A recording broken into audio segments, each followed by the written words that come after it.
What's up, family? Hey, this is going to get rough. This is going to get rough. Stay with me. We're going somewhere. You know what I mean? Um, and odds are, some people ain't gonna like this. A lot of people ain't gonna like this. You know what I mean? But it is what it is. The truth has to be told. And in this culture, everybody feels like they're entitled to their version of the truth. What the hell is that? You know what I mean? You have your version of the truth. He has his version of the truth. They have their version of the truth. No, it's just the truth. It's just the truth. If you ain't telling the truth, but you telling your version of the truth, or you telling your truth, odds are you lying. Odds are you ain't telling the full truth.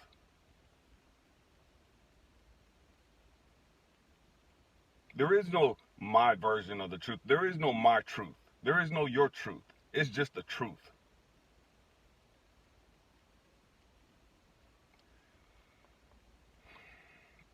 In the 80s, um, I watched the hip hop industry be taken over. Stay with me. I'm going somewhere and we're going deep today.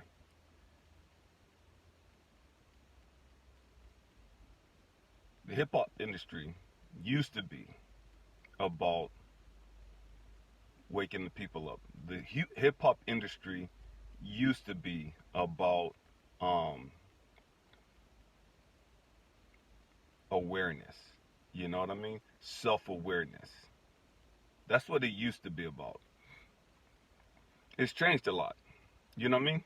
It's changed a lot.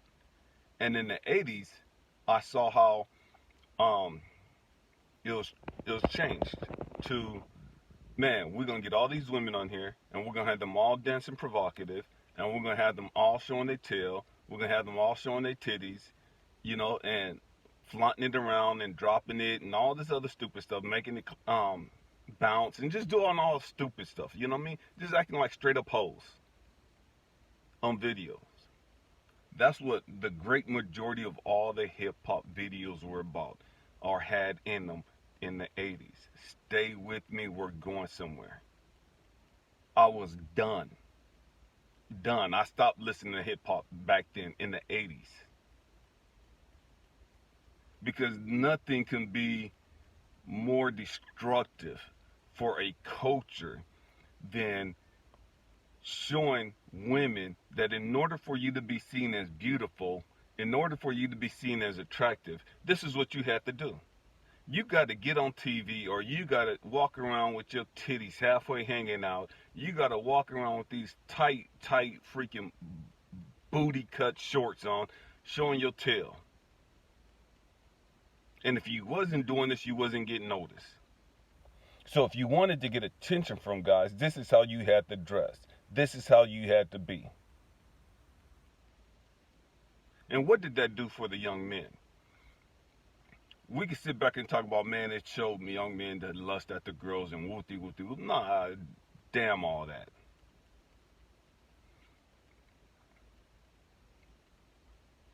We were lusting at the women before they became provocative.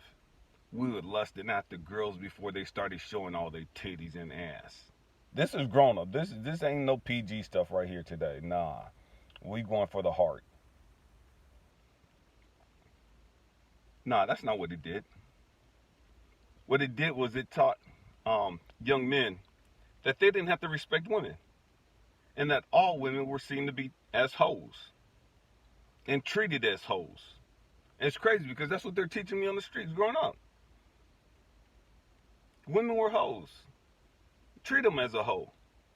If they ain't going to get up here and show their tail and whoopty whoopty whoop, man, another one will.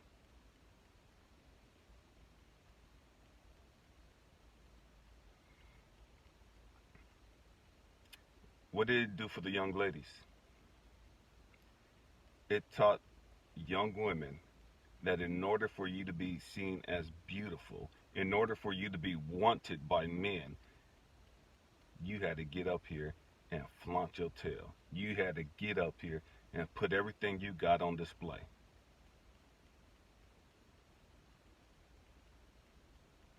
And if you wasn't willing to do that, then the guys weren't going to spend time with you. The guys didn't have nothing for you.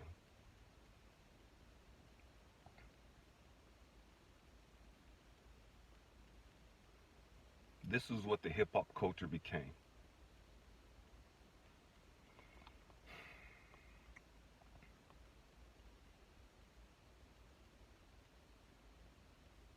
Started in the black community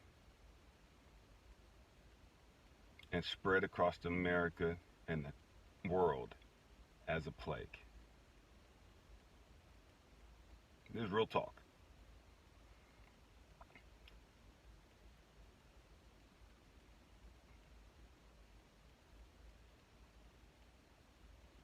Every woman, no, I can't say every woman, but women of all cultures start doing the same thing.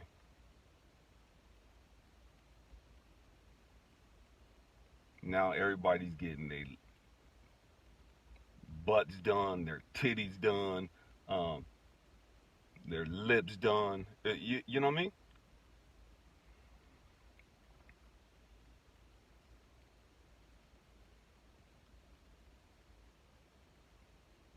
In a place where we have so many churches,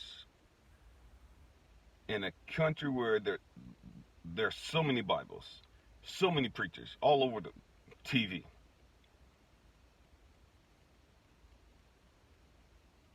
How the hell do have our morals and ethics and standards gone so far? You know, how the hell have they dropped so far?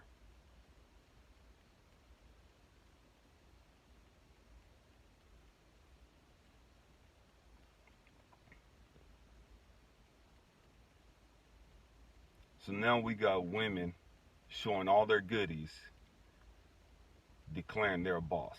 We got women showing all their goodies, saying they're a queen. You ain't no damn queen. You ain't no damn boss. You might be the boss of your house or your little tiny ass apartment, but you ain't boss material. You ain't queen material. And I don't care what these guys tell you. I don't care how much money they throw at you. I don't care how much you get on the pole and strip because that's what you look like.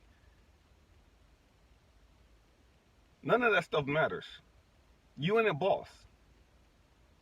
And you damn sure ain't no queen.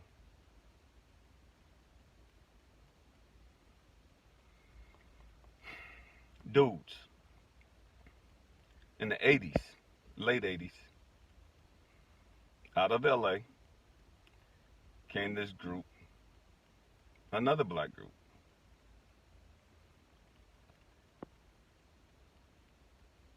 And they started sagging their pants.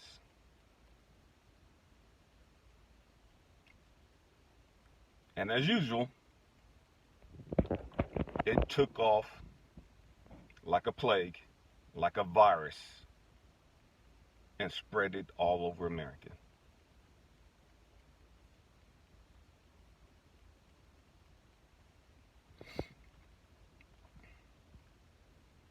There's nothing manly, there's nothing gangster, there's nothing hood about a dude walking around sagging his pants to where half of his drawers are showing. You ain't no man. You ain't no damn king. You ain't no damn boss. You's a damn fool.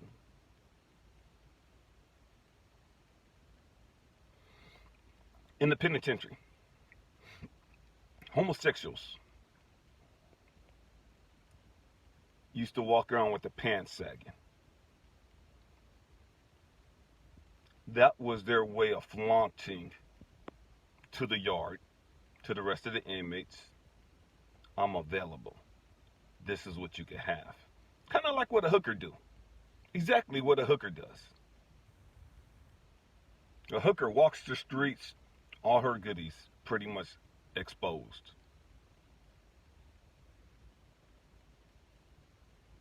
Now you got dudes walking around flaunting and showing their tail.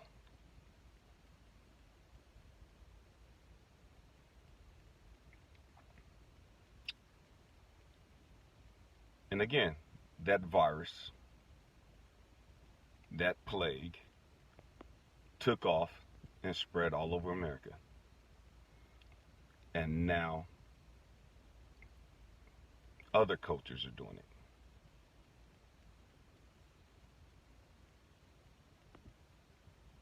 You can't walk in a store. You can't go damn near anywhere without dudes having their pants down around their fucking ass.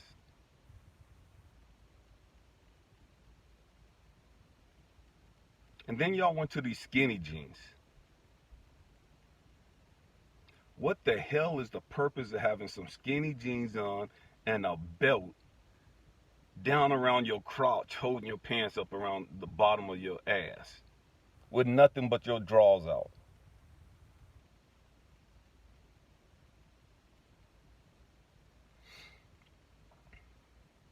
That's hood. That's manly.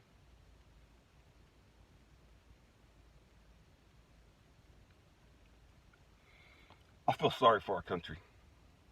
I feel sorry for our country. I feel sorry for our people. When I say our people, I'm talking about all Americans. I feel sorry for our people. We're so fucking back asswards.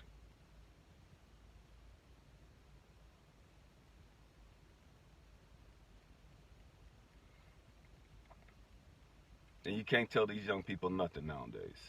Because they can't fight. First thing they're going to want to do is pull out a pistol. And 9 times out of 10, the punk don't even know how to hold it.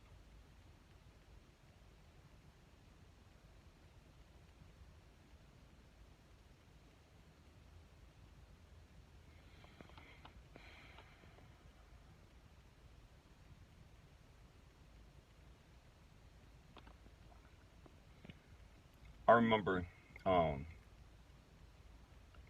I used to talk to my sons and my nephews.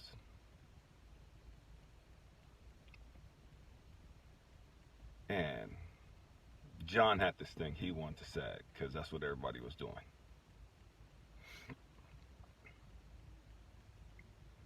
And they knew that I didn't play that. I didn't play that. And I was taking flight.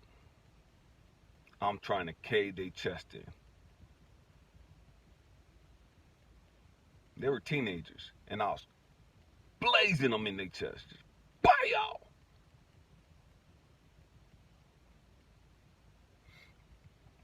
I'm not going to tell you to pull up your damn pants.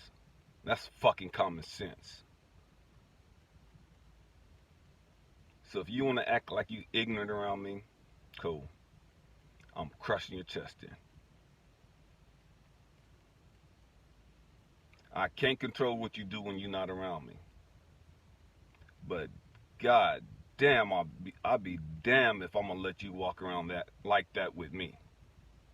Around me.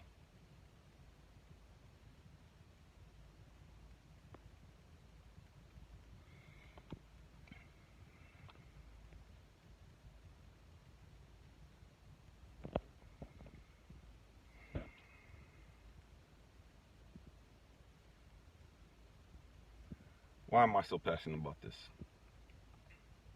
My heart's broke. My heart's broke.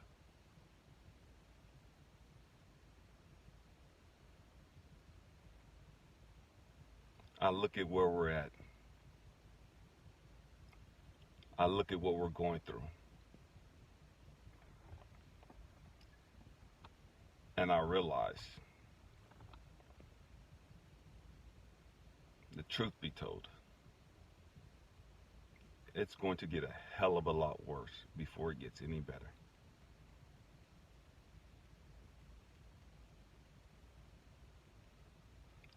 I'm going to say that again. It's going to get a hell of a lot worse before it gets any better. And that's just a sad reality.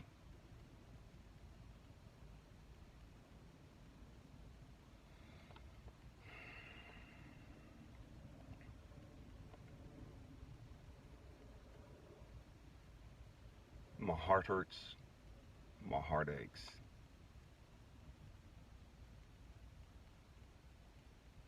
because we're all role models. We're all mentors, whether we do it intentionally or not. We're all role modeling some type of behavior.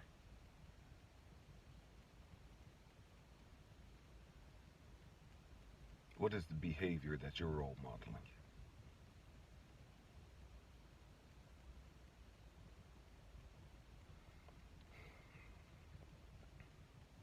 My mom's side of the family, every time they got together, there's always the adults were always drinking and smoking weed and everything else. You know what I mean?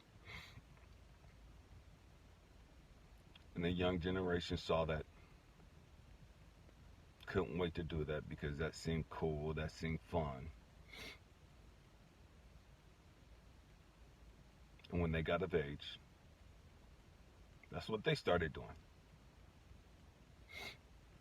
smoking and drinking.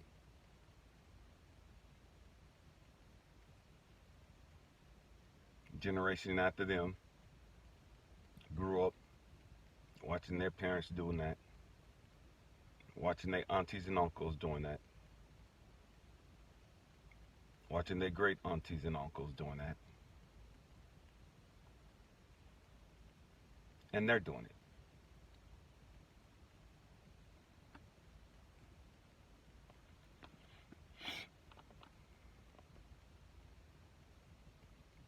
We're lost. We're lost.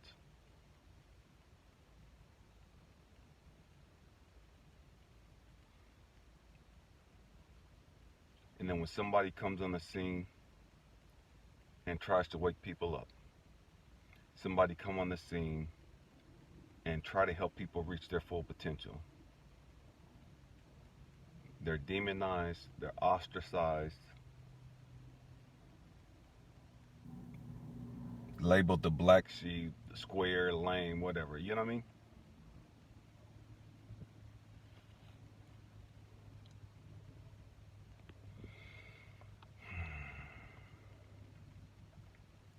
What are you role modeling? How are you helping the next generation? How are you helping this generation? What are you doing that's worthy to be followed? What are you doing that's worthy to be copied?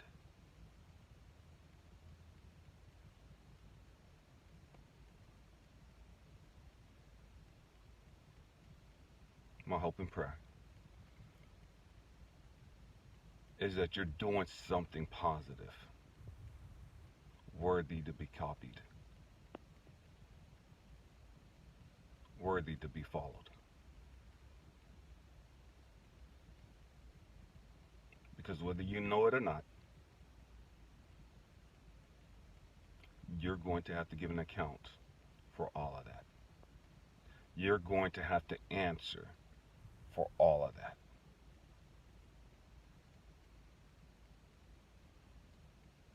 For everyone that you led astray, even those that you didn't even know, that stood off in the back watching you,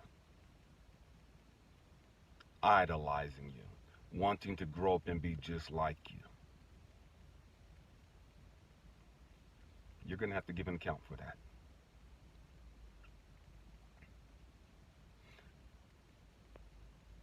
Are you one of those individuals that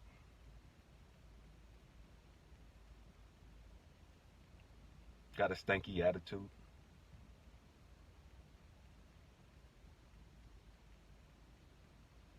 And your kids grow up watching your attitude? And you wonder why, man, my daughter's so fast, my daughter's this, my daughter's that, my daughter, you know what I mean? My son is out, you know what I mean? Are you one of those individuals?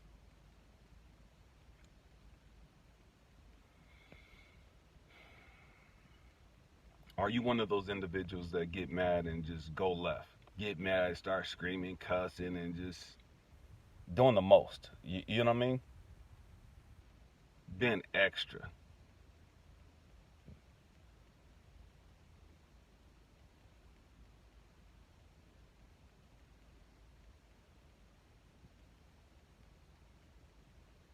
It's all learned behavior. And it's crazy because many of us will go to the mall, we'll go to the grocery store, and we'll see these little kids screaming, crying, kicking, and all this other madness because they didn't get what they want.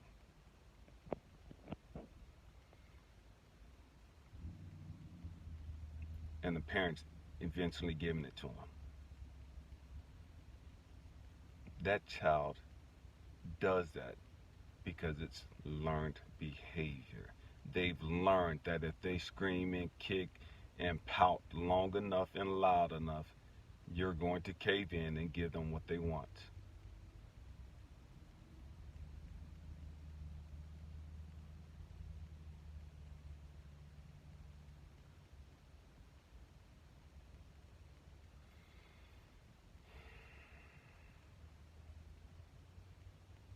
I love you guys. Happy yellow. Peace.